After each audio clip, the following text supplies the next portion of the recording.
पेटल्या लाखो मशाली, एक विचार स्वराज्याचा अन पेटल्या लाखो मशाली, अवघ्या महाराष्ट्राची ऊर्जा म्हणजे शिवबांची माऊली, शिवबांची माऊली.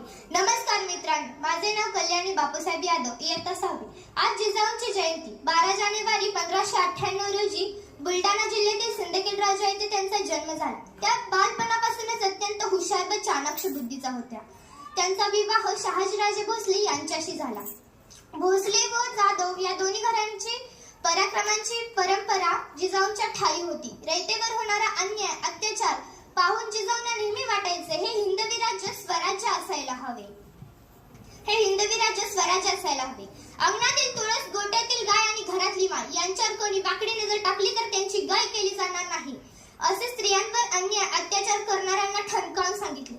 मला सांगा, कुठली स्त्री स्वतःचे रक्षण स्वतः करू शकत नाही? मला सांगा, हिरकणीने आपल्या बाळासाठी स्वतःच्या जीवाची पर्वा न करता ती गड उतरली. मग सांगा, कुठली स्त्री स्वतःचे रक्षण स्वतः करू शकत नाही? जिजाऊने हे एक म्हटले आहे, न वाकायचे न झुकायचे, अन्यायावर पलटून वार करायचे. न वाकायचे न झुकायचे, अन्यायावर पलटून वार करायचे, सन्मानानेच जगायचे आणि सन्मानानेच मरायचे. हे हिंदवी स्वराज्य आहे. येथे आयाबायांची पूजा केली जाते. मी जाता जाता आम्ही जिजाऊंच्या मुली कशा होतो ते ऐकवते.